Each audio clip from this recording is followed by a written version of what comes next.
मैं आनंद साणथरा भक्तिनाड़ी एस्ट्रोलॉजी में आपका हार्दिक स्वागत है। दोस्तों, आज हम बात करेंगे चंद्र मंगल लक्ष्मी योग के बारे में।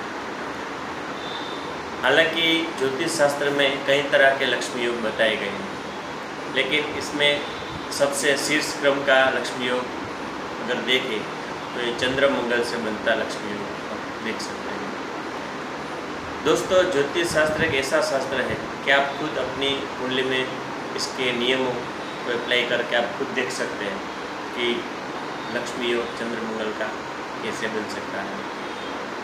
तो दोस्तों, पहले हम सब बात करते हैं लक्ष्मी के प्रकार के बारे में।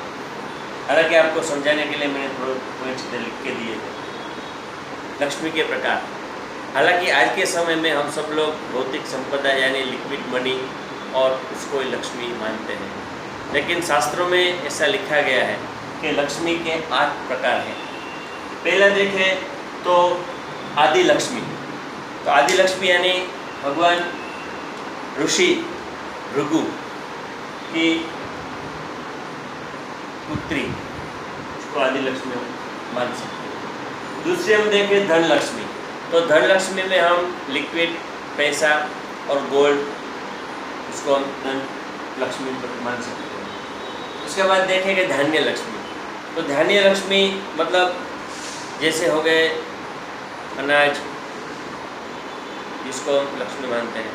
हालांकि हम सब ने अभी थोड़े महीनों में ऐसा फील किया है कि लॉकडाउन के समय में इसके पास सोना चांदी जवाहरात थे, वो कुछ काम में नहीं आया। इसके पास धान्य लक्ष्मी थी, वही उसका सदुपयोग कर सका।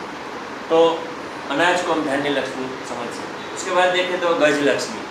तो पहले के समय में जो चौपाई मीन्स पशु थे, गाय, हाथी, बैल, घोड़े, वो सब लक्ष्मी के रूप माना जाता है। लेकिन आज के समय हम सब लोग जानते हैं कि 2 व्हीलर 4 व्हीलर और विमान, एयरक्राफ्ट, पर्सनल चार्टर प्लेन्स, वो सब को हम इसमें रख सकते हैं। उसके बाद देखें तो संतान लक्ष्मी।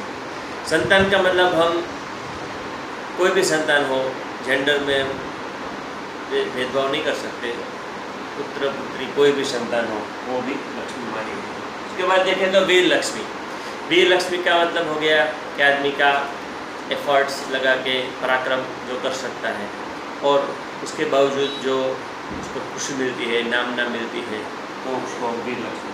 उसके बाद है विजय लक्ष्मी। विजय का मतलब, हालांकि अभी तो कोई ऐसे युद्ध करने की नौबत नहीं आ रही है, लेकिन हमारे लाइफ में आदमी को देखे तो आदमी दुर्गुणों के ऊपर, दुर्गुणों के साथ लड़ता है, प्रतिकूल परिस्थितियों में आदमी लड़ता है और उसके ऊपर विजय पा लेता है, तो ये विजय लक्ष्मी उसको बोल सकते हैं। उसके बाद देखते हैं अष्टम लक्ष्मी, विद्या लक्ष्मी।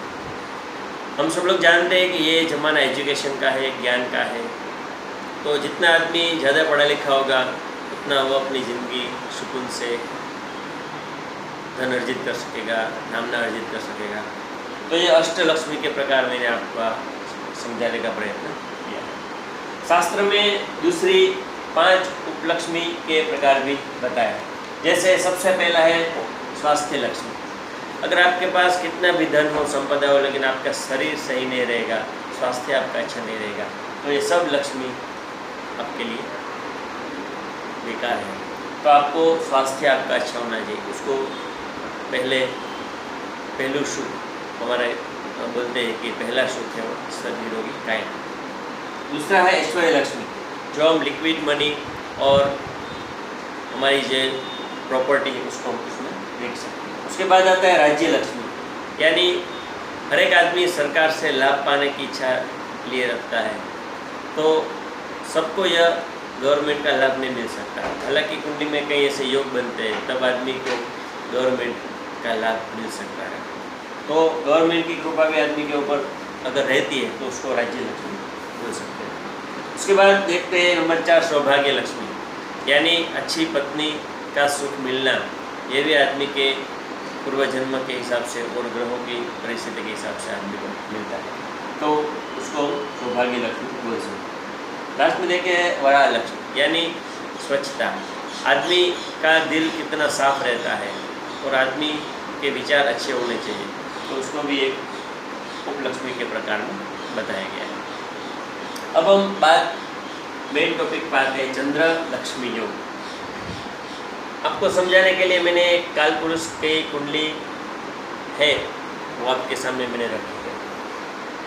चंद्र और मंगल ये दो ग्रह एक ऐसे ग्रह है जिससे आपकी कुंडली में एक मजबूत पावरफुल लक्ष्मी योग बन सकता है। अगर आपको समझाने का मैं प्रयत्न करूं तो ये चंद्र है, ये जल राशि का कारक है और मंगल है अग्नि राशि का कारक है। लेकिन ये जब ये दोनों साथ में मिलते हैं तब आदमी की कुंडली में एक बहुत बलवान लक्ष्मी योग बन के उभर के आता है।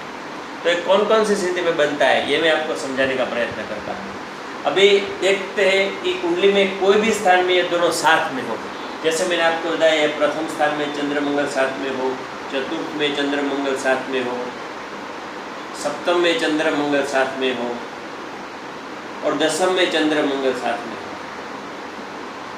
तो ये बलवान लक्ष्मी योग उभर के आ रहा है।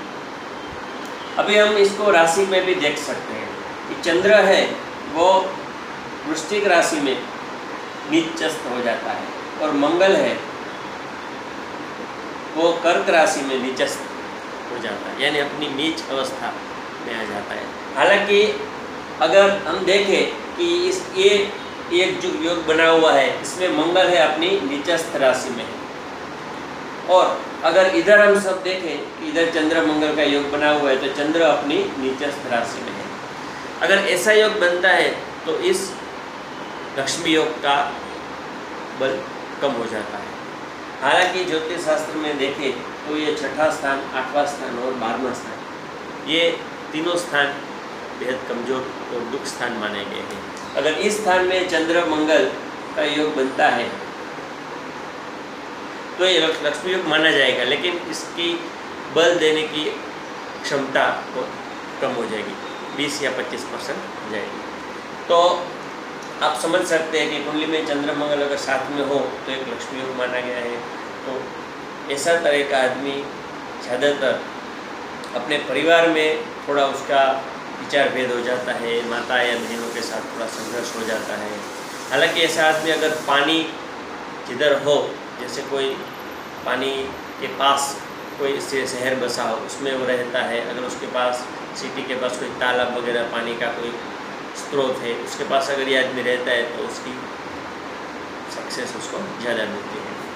अगर ये मैं आपको समझाने का प्रयत्न करता हूँ कि चंद्र मंगल अगर सामने हो, प्रतियुति बनी हो, जैसे हम समझ सकते हैं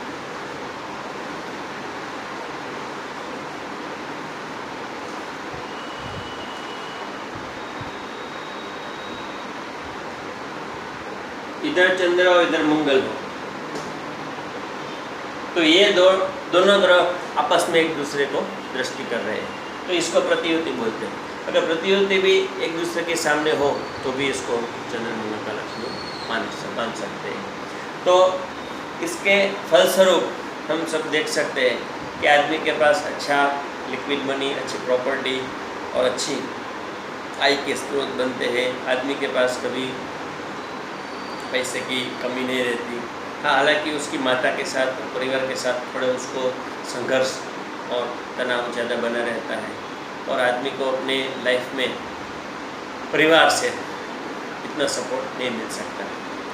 तो दोस्तों, आप खुद अपनी कुंडली में ये मैंने जो आपको समझाए हैं चंद्र मंगल लक्ष्मी योग के नियम, ये खुद आप अप्लाई कर सकते हैं। और दूसरी एक महत्व की बात मैं आपको इधर बताना चाहूँगा कि हर एक ग्रह जब कुंडली में विराजमान होता है तब वो अपने 1 से लेके 30 अंश लेके बैठा हुआ होता है।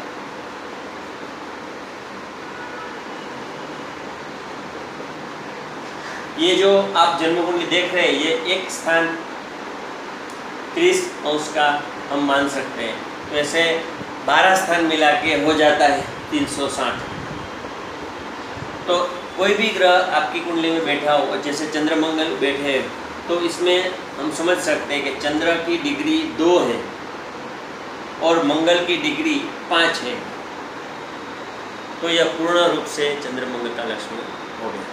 जैसे कि ये दोनों के बीच 6 अंश का